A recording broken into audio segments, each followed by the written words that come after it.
عمران خان پاکستان کے political landscape پہ واحد پولیٹیکل کریکٹر ہے، بلکہ یہ ایک نیم سیاسی شخص ہے، چونکہ اس کا مکمل طور پر پورا پولیٹیکل کریئر اسٹیبلشمنٹ کی حمایت کے ساتھ عبارت ہے، اور اس کا جتنا بھی پولیٹیکل اپ ہیول ہوا اور پولیٹیکل رائز ہوا ہے عمران خان کا پولیٹیکل لینڈسکیپ پہ، وہ اسٹیبلشمنٹ کی مدد سے ہوا ہے۔ تو اس وجہ سے میں یہ سمجھتا ہوں کہ عمران خان مکمل طور پہ ایک غیر جمہوری شخص ہے، ایک فاشسٹ اور اتھارٹیرین اپروچ رکھنے والا شخص ہے، جس کا جمہوریت کے ساتھ اور جمہوری روایات کے ساتھ کسی طرح سے بھی کوئی تعلق نہیں ہے۔ اس کی کئی مثالیں پیش کی جا سکتی ہیں۔ سب سے بڑی مثال تو یہ ہے کہ یہ اپنے پولیٹیکل اپوننٹس کا پولیٹیکل جو ایگزسٹنس ہے وہ تسلیم کرنے سے بھی کسی طرح سے تیار نہیں ہے۔ یہ اپنے جتنے بھی پولیٹیکل کرٹکس ہیں جو عمران خان کی حکومت پر اور عمران خان کی پارٹی پالیسیز پر ابھی تک تنقید کرتے آ رہے ہیں، ان کو یہ آؤٹ رائٹ ڈسمس کر دیتا ہے اور ان کے خلاف غلیظ ترین پروپیگنڈا شروع کرواتا ہے اپنے گالم گلوچ بریگیڈ کے ذریعے۔ اس کی جو وجوہات مجھے سمجھ آتی ہیں ان میں پہلی بنیادی وجہ تو یہ ہے کہ عمران خان چونکہ حد درجہ نرگسیت زدہ شخص ہے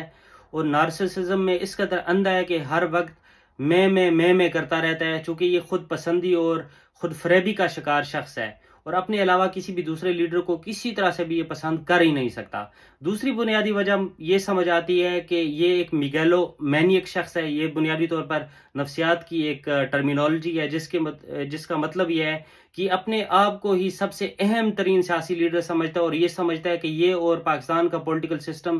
ایک دوسرے کے لیے لازم و ملزوم ہے، اس کے بغیر پاکستان کا سیاسی نظام کسی طرح سے چل ہی نہیں سکتا۔ تیسری بنیادی وجہ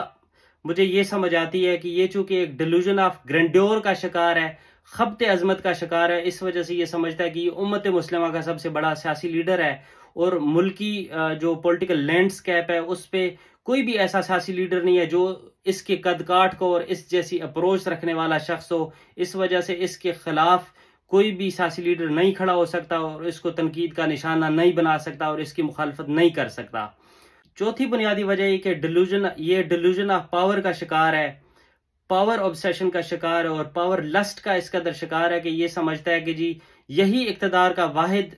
اہل ترین شخص ہے اور موضوع ترین شخص ہے اور اسی کو وزیر اعظم بننا چاہیے، کوئی اور شخص وزیر اعظم نہیں بن سکتا۔ اسی وجہ سے 2011 سے لے کر اس وقت تک یہ اسٹیبلشمنٹ کی ایما پر اور کچھ جرنیلوں کے جو اشاروں پر مکمل طور پر ابھی تک ناچ رہا ہے اور پولیٹیکل ایجوٹیشن کی پولیٹکس پاکستان میں کر رہا ہے اور پولیٹیکل کیوس اور ڈس آرڈر کو اور پولیٹیکل انسٹیبلٹی کو مکمل طور پر جو انسٹیگیٹ کرنے میں اور اس کو بڑھاوا دینے میں، اس کو پھیلانے میں اس کا مرکزی کردار ہے۔ یہ تو ہو گئی اس کی شخصیت کے حوالے سے چند باتیں جو کہ نفسیاتی حوالوں سے بڑی اہمیت کی حامل ہیں، لیکن اس کے ساتھ ساتھ اس کے پولیٹیکل کریئر سے کچھ ایسی مثالیں بھی پیش کی جا سکتی ہیں جو کہ with exception to all other political leaders میں یہ سمجھتا ہوں کہ عمران خان کی ہی شخصیت کا خاصہ ہے کہ وہ اس قدر احمقانہ بیانات دے سکتا ہے اور اس قدر غیر جمہوری سوچ کا حامل ہو سکتا ہے۔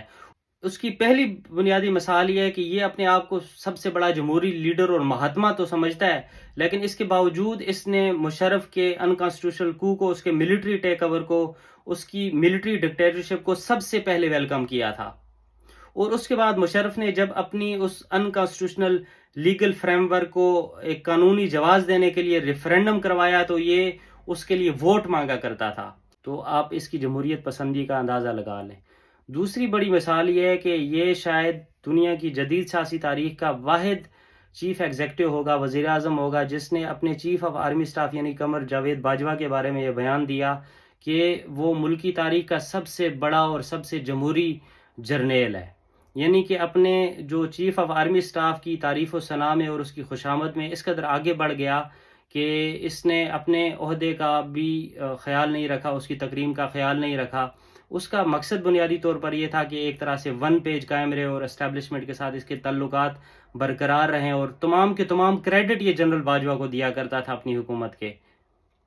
لیکن جب اقتدار سے محروم ہوا تو اس کے بعد اسی باجوہ کے مخالف ہو گیا، چونکہ یو ٹرن لینا بھی اس کی ایک پرانی عادت اور خصلت ہے اور یو ٹرن کو یہ بالکل نارمل چیز سمجھتا ہے اور اس کو منافقت اور اس کو جھوٹ کے زمرے میں کسی طرح سے لیتا ہی نہیں ہے۔ تیسری سب سے بڑی مثال یہ ہے کہ یہ واحد لیڈر ہے جس نے خود اعلانیہ یہ کنفیس کیا کہ یہ اپنی حکومت کے دوران بجٹ اور بل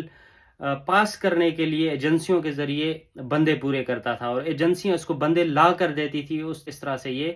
قانون سازی کرتا تھا۔ چوتھی سب سے بڑی مثال یہ ہے کہ یہ ایسا احمق ترین شخص ہے جو کہ وزیر اعظم ہوتے ہوئے یہ خود تسلیم کرتا ہے کہ یہ کشمیر کے حوالے سے میٹنگز خود پریزائڈ نہیں کرتا تھا، بلکہ چیف آف آرمی سٹاف یعنی جنرل قمر جاوید باجوہ کے ذریعے میٹنگ پریزائڈ کرواتا تھا، یعنی کہ اپنے ایک سبزروینٹ اسٹیٹ آفیشل کے ذریعے یہ اہم ترین ریاستی امور سے متعلق جو میٹنگ ہے وہ پریزائڈ کرواتا تھا۔ اس کے علاوہ بھی بہت ساری ایسی مثالیں پیش کی جا سکتی ہیں جس سے یہ ثابت کیا جا سکتا ہے کہ عمران خان کس قدر جمہوری لیڈر ہے اور کس قدر جمہوری سوچ رکھنے۔ اس کے علاوہ بھی بہت ساری ایسی مثالیں پیش کی جا سکتی ہیں جس سے یہ ثابت کیا جا سکتا ہے کہ عمران خان کتنا بڑا سیاسی اور جمہوری لیڈر ہے۔ البتہ میرا نہیں خیال کہ جمہوریت پر یقین رکھنے والا اور جمہوری عمل پر یقین رکھنے والا کوئی بھی شخص ان مثالوں کے ہوتے ہوئے کبھی یہ انفر کر پائے گا کہ یہ کوئی جمہوری شخص ہے اور جمہوری سوچ رکھنے والا شخص ہے۔ اس کے علاوہ بھی بہت ساری ایسی مثالیں پیش کی جا سکتی ہیں جس سے یہ ثابت کیا جا سکتا ہے کہ عمران خان کتنا بڑا جمہوری لیڈر ہے، اور عمران خان صاحب کے جمہوریت کے حوالے سے کتنے بڑے کارنامے جو کہ صرف عمران خان صاحب کی شخصیت کے ساتھ مخصوص ہیں اور کسی دوسرے سیاسی لیڈر کے ساتھ مخصوص نہیں ہیں۔ لیکن اس سب کے باوجود کوئی شخص اگر جمہوری روایات پر یقین رکھتا ہے اور جمہوری عمل پر یقین رکھتا ہے، جمہوری روایات کا امین ہے، تو اس کے لیے یہ چند مثالیں ہی یہ سمجھنے کے لیے کافی ہیں کہ یہ کس قدر آمرانہ سوچ کا مالک شخص ہے، جس کا جمہوریت کے ساتھ اور جمہوری عمل کے ساتھ کسی طرح سے بھی کوئی بھی تعلق نہیں بنتا، سوائے اس کے کہ پاپولسٹ پولیٹیکل نیریٹو کی وجہ سے اور پولرائزیشن کی سیاست کی وجہ سے، حد درجہ ہجان کی اور ایجیٹیشن کی سیاست کی وجہ سے پاکستان کے پولیٹیکل لینڈسکیپ پہ بہت جلدی مقبولیت حاصل کر پایا ہے۔ اس کا کلی طور پر مقصد یہ ہے کہ یہ لوگوں کو ماضی کے سہانے خواب دکھاتا ہے اور ان کو ایک طرح سے یہ ثابت کرنے کی کوشش کرتا ہے کہ وہ ان کی عظمت رفتہ بحال کرے گا۔ یہ پاپولسٹ پولیٹیکل نیریٹو رکھتا ہے اور پولیٹیکل پروپیگنڈا کے ذریعے اس نیریٹو کو پروملگیٹ کرتا ہے۔ یہ ایجیٹیشن کی پولیٹکس پہ یقین رکھتا ہے، یہ ایک طرح کی سوشل جو ڈویژن ہے اس پر یقین رکھتا ہے، پولرائزیشن کی سیاست پہ یقین رکھتا ہے اور مسلمانوں کو عظمت رفتہ بحال کرنے کا ایک سہانا خواب دکھاتا ہے، ان کی لاسٹ گلوری کو ریوائیو کرنے کا خواب ان کو دکھاتا ہے۔ اس کے علاوہ اس کے پلے کچھ نہیں ہے، نہ یہ حقیقت پسندانہ سیاست کر رہا ہے جس کا گراؤنڈ ریالٹیز کے ساتھ کوئی تعلق ہو اور پاکستان کے پولیٹیکل سسٹم کے ساتھ کوئی تعلق ہو۔ تو یہ ایک طرح کا مذہبی منجن استعمال کر کے لوگوں کو جھوٹے اور سہانے خواب دکھا کر ایک طرح سے پاکستان میں پولیٹیکل پاپولیرٹی ضرور حاصل کر پایا ہے۔ اس کے علاوہ یہ چونکہ جمہوری سوچ پر